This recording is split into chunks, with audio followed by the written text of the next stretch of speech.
One thing I learned, and I learned this years ago, baby. The worst thing you can do is be with an unhappy man or deal with an unhappy man, okay? Have you ever dealt with a man that's not happy or is going through stuff? I don't think y'all understand. It's not like if me and you go through something.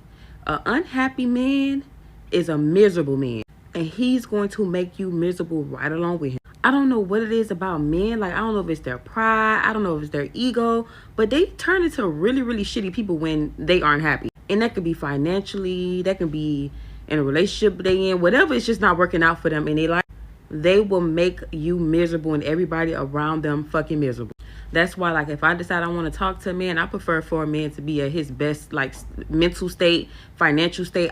Moving forward, I don't want to deal with a man that's fighting demons. I don't want to deal with a man that's so miserable with himself or his life, because I know for a fact he's probably going to take it out on me or make me miserable right along with him. You have to have dealt with one of those type of men to understand what I'm saying, okay? I'm not saying the next man I meet got to have it all together, but baby, you got to be happy in your life. You got to be happy with yourself. It got to be some type of happiness within you. So when it comes to that, baby, I opt out. Count me out. I'm not dealing with no man like that, period. When we hear men talk about their demons and the demons that they're fighting, I don't think a lot of women really stop to think about what those demons are. And I'm here to help shed some light on just a few of what I would consider to be the top demons that most men fight. Okay. Number one, top of the list, their sexuality. Most men, and I honestly believe it's over half of them, are fighting their sexuality. Many of them wish that they could just come out of the closet or whatever and just be themselves, but they feel like they're going to be judged by women. But I think they mostly care about the opinions of men. But it's also confusing because it's like, chances are your homie wants to S your D as well. So it's like, what's the problem? Now, don't get me wrong. I already know that a lot of men are already doing this behind their wives' back and their girlfriends' back, and they got kids and stuff. And that's why they spend so much time with Jeremy, right? Or Kyle or Randy, right? You know what I mean? We know, some of us know why y'all prefer to spend more time with your homies than your wife or your girlfriend, right? But that's weak or conquered or whatever, right? Many of them just want to bend their friend over, or they want to be the one doing the bending, or you know what I mean? Like they really do. And I'm not trying to make fun of them. I'm just saying that that's, in my opinion, the number one demon that most men fight is their sexuality. The second is their sexual attraction to children. Now, a lot of men will come out and tell you that if they were to lower the age of consent to like 10, many of them will be like, well, it's the law, right? But then you have a subset, another group of men who feel that way deep down, but they'll never admit it because they don't want to be seen as a pedophilia, right? So they're fighting that. There are women right now, a lot of y'all are laid up with a man who literally goes into the bedroom or the bathroom and whacks off to your 13-year-old daughter, and you think it's about you, and it's not. He's looking at her. He's just caught her coming out the bathroom, and she has boobs now, or she's growing into filling out, or whatever, as I used to say when I was growing up, and he's attracted to her, and is fighting every urge in his body to not look at her like that. He's trying to look at her as a stepdaughter or as a daughter, because sometimes it's their actual blood daughter, right? He's fighting those urges. And when he's laid up with you, he's pretending that you are your 13, 16-year-old daughter. Let's be real. Okay? Another demon that a lot of these guys fight is not feeling like they're enough in society. So they have SI, so suicidal ideation. They're thinking about death all the time because they don't feel like they're good enough. They're not making enough money. They don't get the women that they want. They just don't feel good enough for whatever reason. So they're fighting those demons. And then another demon I would say that they're fighting is like the demon to be violent. Now, we know a lot of guys don't care about being violent. They're just violent anyways. But there are certain guys that hold back when really they just want to go burn some shit down, or they want to R women and children. Sometimes they want to R their homies, right? They might be attracted to one of their homies, and the other homie is not rainbow. So it's like, but they fantasize about it, right? They would love to do it. They, I think it's one of the reasons why they're so like obsessed with like violent video games and the games that, you know, have a lot of pew-pews and running people over in their cars and running things over. They're just obsessed with destruction. You know what I mean? And they fight the urge to want to just beat somebody up, or to just, you know, go somewhere and just like pew up a building. There's a lot of men who have done that for real. They just go through with it, but many men fantasize about that. So those are just a few. A lot of guys have admitted this to me. Some of them come on social media and admit it. There's a lot of them that will never admit this. So understand when a man is talking about, I'm fighting demons every day, just understand that it is one of those four, or it's all of the four. And there's other ones too, because I'm not in a man's mind, but those things I know for absolute certain. So, ladies, oftentimes we hear men saying that they are fighting demons. Like, that man could cheat on you, he could beat on you, he could steal from you, and he'll blame everything on the demons he's fighting. He'll be like, babe, I'm sorry, I'm fighting demons. And you're like, what are these demons? Like, what exactly are these demons that men keep fighting on a daily? You know, whatever they do, they are going to blame it on the demons they are fighting. And yeah, in this video, we are going to get to know some of the demons that these men be fighting. Now, I would love to hear your thoughts when it comes to this topic in the comment section below. And yeah, let me not tremble too much in the beginning. Let's get right into the video. Why do men say they're fighting demons when it's actually just consequences?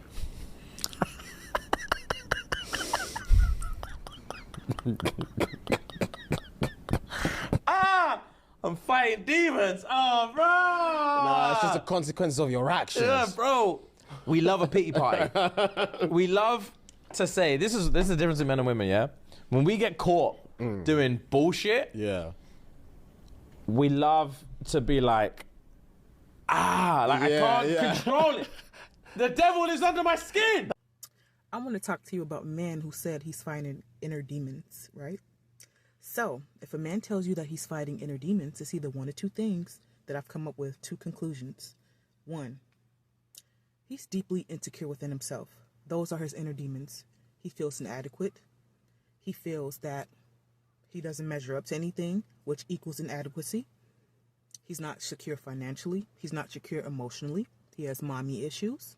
The first lady that's supposed to be his first love in his life neglected him because she was a pick-me asshole, falling up behind other men and not tending to her son.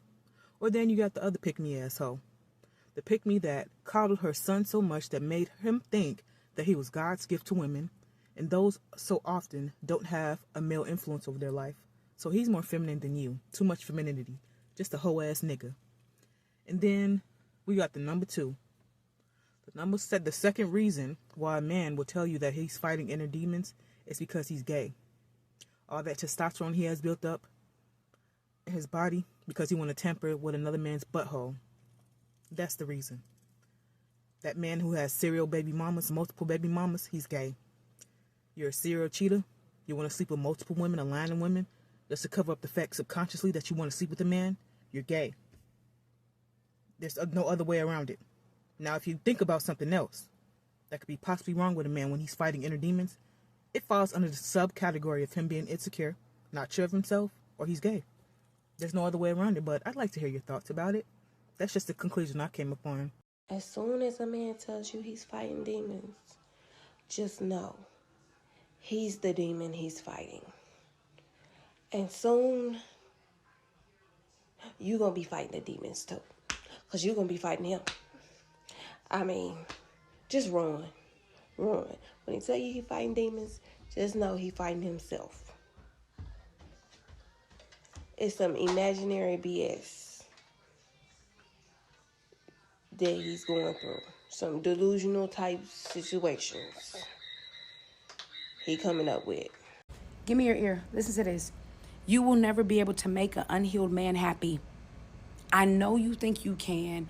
I know you think that because you do everything for him. You show him things he's never been shown. You support him in a way he's never been supported. You hold him down the way no other woman has held him down. You're there for him through thick and thin. You forgive him. You motivate him. You run his bathwater. You fill out his applications. You prep him for the interview. You buy him things he's never been bought. You plan the most dynamic trips. You participate. You give. You pay. You lay on your back 6 times over. You will never be able to make an unhealed man healthy. The only thing that you're going to pretty much consistently get from an unhealed man is he's going to take from you, baby. I know it sucks. I know you think you love him. I know when you met him, he seemed like he was this great guy, but you a year in, you 2 years in, you 3 years in, and he has not offered you anything. You cannot make an unhealed man happy. You could do everything for him. As a matter of fact, you've done everything for him. He's going to misuse you. He's going to abuse you. He's going to mistreat you. He's going to call you out of your name. He's going to disrespect you. He's going to dishonor you privately. He's going to dishonor you publicly. He's going to talk to you crazy in front of the children you have together. He's going to talk to you crazy in front of the children you don't have together. He's going to talk about you to his friends. He's going to make everybody think that you're the problem. He's going to make everybody think that he's doing absolutely nothing wrong. He's going to complain about everything you do. He's going to be disgusted by your presence. He's going to have an issue with your voice. He's going to make a problem, and he's going to make a mountain out of a molehill when you talk to him about accountability. When you tell him something you want, he's going to do the opposite. When you talk to him about something you need, he's going to discard you. He's going to ignore you. When you talk to him about ways that you guys can work together, he's going to do everything to work against the program. He's going to work against you. He's going to be jealous of you. He's going to be bitter. He's going to cheat on you. He's going to make it seem like everything else and everybody else is more important than you. He's going to make it seem like everybody else is more important than the household. He's going to seem like his friends are more important. His family is more important. His job is more important if he has one. You cannot make an unhealed man happy. The more you love, the more he's going to take. The more understanding you are, the more he's going to abuse it. The more loving you are, the more toxic he's going to become. And he's going to always say it's you, and it'll never be him. Do yourself a favor. I'm not here to tell you to stay, go, or go back. But I want you to pay attention to the signs. Because when you're in your healing phase, I want you to pay attention to the signs when you're in your healing phase. And then once you feel like you're healed, you won't have to make a decision. The decision will be right in front of you. And then you'll be able to move forward. Sometimes the demons are actually the lack of accountability, and sometimes it's actually their karma. It is the consequences of their actions. Some men would rather die than take accountability. Most of them dread admitting that, they are wrong and they need help. They don't want to go to therapy. They feel like therapy is for women, Some of them believe therapy means you're weak. No, therapy does not mean you're weak. If you realize that you have some vices and you actually want to become a better person, you want to have better relationships, you would be open to therapy. Therapy doesn't make you weak as a man. It actually shows that you're strong. You are strong enough to have introspection. You're strong enough to admit that you need help. For one, I find it very attractive when a man is willing to work on himself, because it is so rare in this generation. Most men will never admit that they need help, They'll never admit that they have to work on themselves. They have to become better people, even if there are so many things that are going on that point towards them actually having to work on themselves. All the violence, the things they put women through, all the weird things they do. It is so obvious that a large percentage of men actually needs therapy. They actually need help, but they'll never admit that. They'll do anything but admit the fact that they actually need help and they need to work on themselves and they need to become better people. In most cases, it's not even demons they are fighting. They are just fighting the fact that they don't want to take accountability. They don't want to admit that they need help. They don't want to work on themselves. Now, I understand that most men have trauma. It could be from childhood. Maybe they were touched when they were young, maybe they were mistreated, or maybe they have a mother wound, a father wound. I understand it can be damaging, like it can be traumatic and it can affect you negatively, but that shouldn't be your identity. Some men love to weaponize their trauma. I've seen men who got hurt when they were young, maybe he got hurt by his first love, the girl he dated first when he was maybe 17, and ever since then, he decided that he will never love any other girl again. And every girl he gets with will now have to pay for what that girl did to him. And it's like, dude, we understand you were hurt, but that shouldn't be your identity. You don't have to keep dogging out every girl you get with simply because that one girl broke your heart. Like, women too get hurt, Women too have trauma, but you don't really hear women saying that I'll never love again because when I was 15, this one guy broke my heart.